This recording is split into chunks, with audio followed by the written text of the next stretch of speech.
Assalamualaikum warahmatullahi wabarakatuh. Sapoku sudah suruh kemadang siar untuk segi pemang si bawah ya harus mandi channel Ogi Tuleng. Nah, di video kita kali ini yang akan kita bahas yaitu salah satu kasus yang sedang viral sekarang ini. Saya tertarik membahas bukan karena ingin membahas kasus ini secara personal ya, yaitu kasus Ali dengan Syarifah Hairunisa. Nah, itu kita tidak membahas secara personal, kita tidak membahas Ali, kita tidak membahas pihak perempuan. Akan tetapi saya tertarik membahas ini karena kenapa? Ada yang bersentuhan dengan adat, kemudian lelucon terhadap daerah atau Wajo, Kabupaten Wajo itu sendiri. Nah, ada dua poin di sini yang akan kita bahas.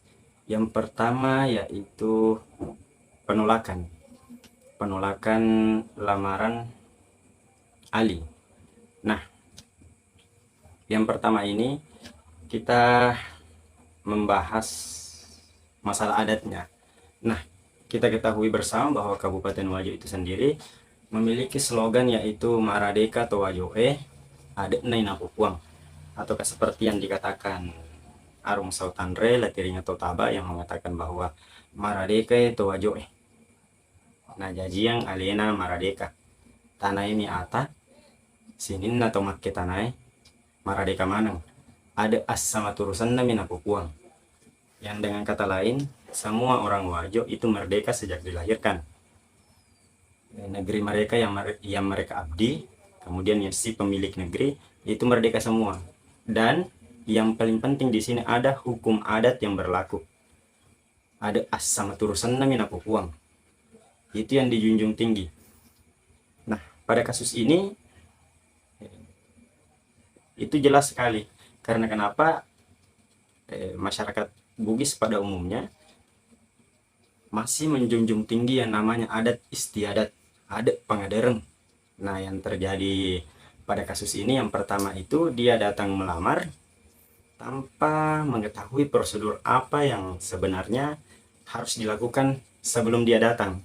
Karena kenapa? Pada saat masyarakat Bugis ingin melangsungkan yang namanya lamaran pernikahan ada tahap-tahap tertentu. Tahap-tahapannya itu sudah kita bahas, ada di video sebelumnya, tapi akan kita ulangi kembali. Yang pertama itu memanuk-manuk.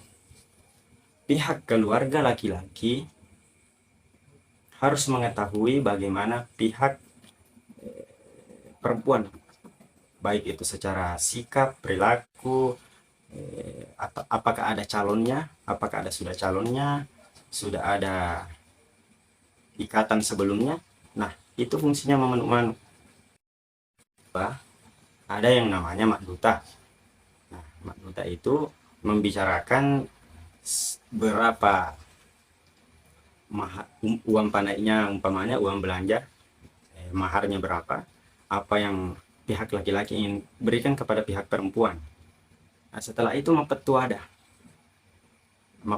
di sini mensahkan apa-apa yang sudah dibicarakan sebelumnya pada saat mak duta. Nah, pada proses kasus ini semuanya ini tidak ada, hanya langsung mau melamar. Dan kalau kita berada di posisi pihak perempuan, ada orang asing yang ingin datang melamar keluarga, meskipun niatnya baik ya, akan tetapi kita tidak tahu seluk-beluk keluarganya dari pihak laki-laki. Pikirkan baik-baik, apakah kita terima atau tidak. Itu simpelnya seperti itu.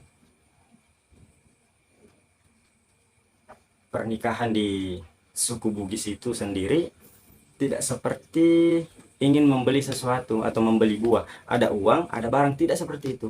Ada proses yang harus dilalui. Dan pihak laki-laki ini sebenarnya seharusnya sebelum datang dia harus mempelajari itu semua. Dan dari klarifikasi yang kita dapat dari kakak itu sudah, yang artinya perempuan ini sudah dilamar. Nah, ini sesuatu hal seperti ini sangat sakral bagi di suku Bugis, bahwa perempuan sudah dilamar kemudian ada yang datang untuk melamar lagi. Siapa yang tidak akan menolak kalau seperti itu? Kemudian poin yang kedua, kita kembali ke poin yang pertama. Jadi untuk kasus ini, untuk teman-teman tidak usahlah terlalu menyudutkan pihak laki-laki atau pihak perempuan. Karena kenapa? Semua orang tidak suka kalau urusannya diurus.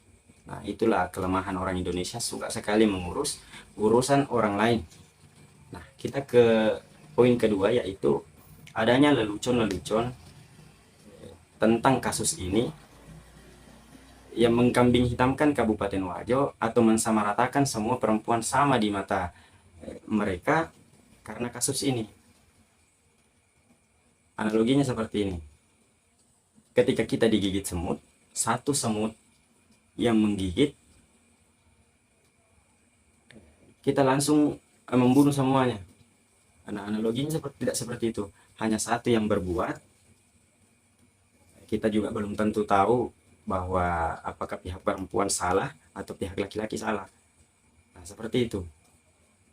Jadi yang menjadikan lelucon-lelucon seperti itu,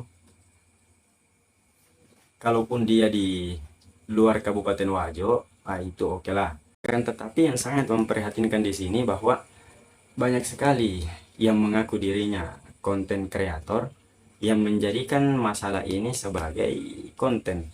Menurut saya itu tidak ada kreativitasnya sedikit pun, karena menjadikan satu persoalan sebagai konten itu sama sekali tidak kreatif.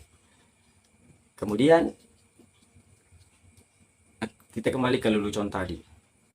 Orang Wajo yang melakukan hal seperti itu, bahkan ada yang saya dapat di kolom komen yang di screenshot oleh teman-teman bahwa nenek saya dikubur di Wajo, sudah saya pindahkan ke Kalimantan. Ini lelucon, dia menganggap bahwa itu lelucon, akan tetapi itu tidak lucu. Memindahkan makam tidak semudah itu, meskipun konteksnya bercanda ya. Kemudian ada juga yang saya dapatkan bahwa suami saya orang Wajo, saya harus jaga-jaga jangan sampai saya diceraikan karena orang Wajo rata-rata seperti itu. Poinnya di sini, perkataan adalah doa. Kalau teman-teman mengucapkan seperti itu, bisa jadi terjadi. Jangan sampai terjadi. Ada juga yang saya dapatkan yang mengatakan bahwa pacar saya orang Wajo, sudah saya putuskan karena semua perempuan di Wajo hanya memandang harta. Banyak sekali yang merasa dirinya konten kreator mengambil kesempatan akan hal ini, mengatakan bahwa saya mau ke Palopo tapi saya tidak mau lewat Wajo, terpaksa lewat hutan saja. Maksudnya begini, gara-gara kasus itu kita mensamaratakan bahwa semua orang Wajo, wilayah Wajo itu tidak bagus. Itu poinnya konten kreator yang merasa dia kreatif tapi tidak kreatif sedikit pun. Jadi untuk teman-teman, ini bisa jadi menyakiti hati orang tua kita yang sangat mencintai atau menjunjung tinggi Kabupaten Wajo itu sendiri. Ini bisa menjadi ketersinggungan. Anda menganggap itu lucu, akan tetapi bagi mereka ini hinaan. Jadi sampai saat ini kita putar balik saja. Ketika daerah kalian yang seperti ini, kalian dihina, apakah ada perasaan senang atau perasaan tersinggung seperti itu? Apalagi kalau kita lihat sekarang ini, Wajo itu ibaratnya meja itu warna hitam. Ketika dikasih titik putih, orang akan berfokus pada titik putih itu, padahal warna yang mendominasi adalah hitam. Nah, begitu. Kebetulan ada seorang perempuan yang memiliki satu kasus. Nah, orang memandang semua orang di kabupaten itu seperti itu. Padahal luar biasa prestasi yang diraih oleh Kabupaten Wajo itu sendiri sebagai kota santri, pencetak kabupaten dengan hafiz terbaik. Kenapa bukan prestasi-prestasi seperti itu yang diviralkan? Banyak sekali prestasi atau penghargaan Kabupaten Wajo, akan tetapi orang terfokus kepada satu kasus sebenarnya itu bukan urusan dia, itu urusan pribadi seseorang. Kenapa orang-orang lagi atau netizen ini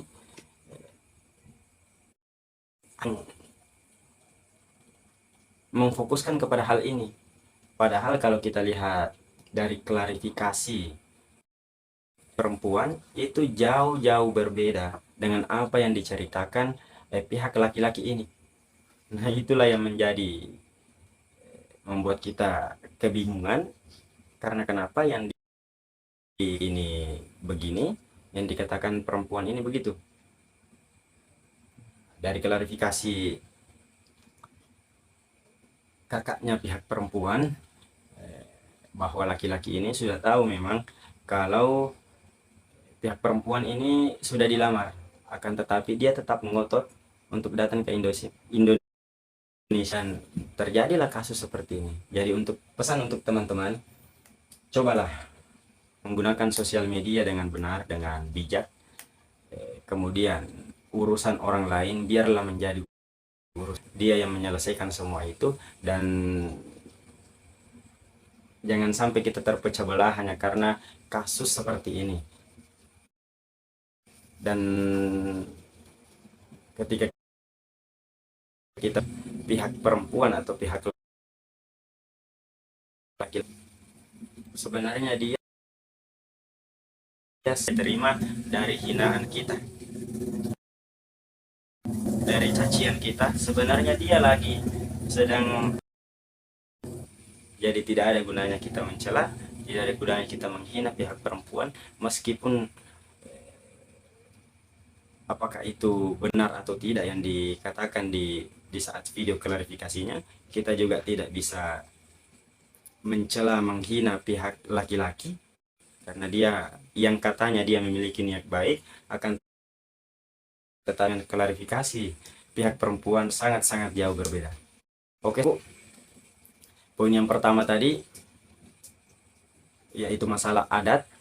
Wajo ketat sekali, sangat menjunjung tinggi yang namanya adat. Ada pengadereng, ada tahap-tahap tertentu untuk melangsungkan yang namanya pernikahan. Tidak semudah yang kita lihat di sinetron, bahwa dia ingin melamar kekasihnya besoknya. Kemudian poin yang kedua untuk teman-teman yang menganggap menjadikan kasus ini sebagai lelucon, stop. Yang menganggap dirinya konten kreator, akan tetapi idenya tidak kreatif sama sekali. Selamat